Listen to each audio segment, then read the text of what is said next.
So welcome along to the latest in our World Cup series. Today we're here to look at Group B, which you should be able to see the teams behind me right now. And Rob, Argentina are the favourites in this group, and rightly so, really.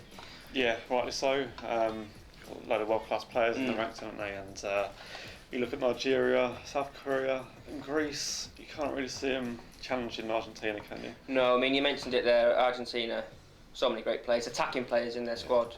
I mean, the question is obviously going to center on Maradona and what he's going to be like as a coach in the World Cup. How do you see that going?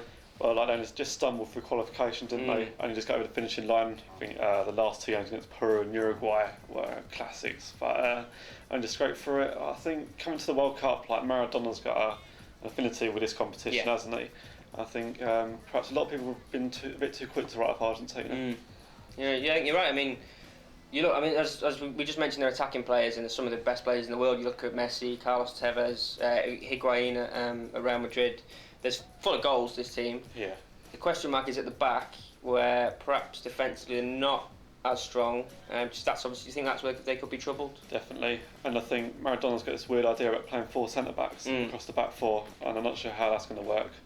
But obviously we'll see at the World Cup. But I mean, they've got the defensive midfielder there with Javier Mascherano sitting in front. Veron's there as well. Experienced players. Yeah. They should have enough to win the group.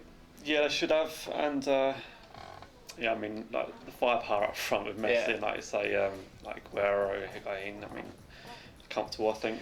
So it basically comes down to a question of who's going to get second, and three teams who on paper could be quite similar, really. But I mean, you look at Greece, who obviously won Euro 2004, but they're not going to repeat a success like that again, probably ever. You've got South Korea, had a great run to the semis when they hosted the competition. Nigeria can be unpredictable. Yeah. Who's the favourites to come second in that? Out of that tough question, I know. Yeah. But I think Nigeria. They've got a lot of quality throughout their team, and similar to Argentina, they've got a lot of firepower. All right, not as good, but still you've got Yakubu up front and a lot of other good players like that.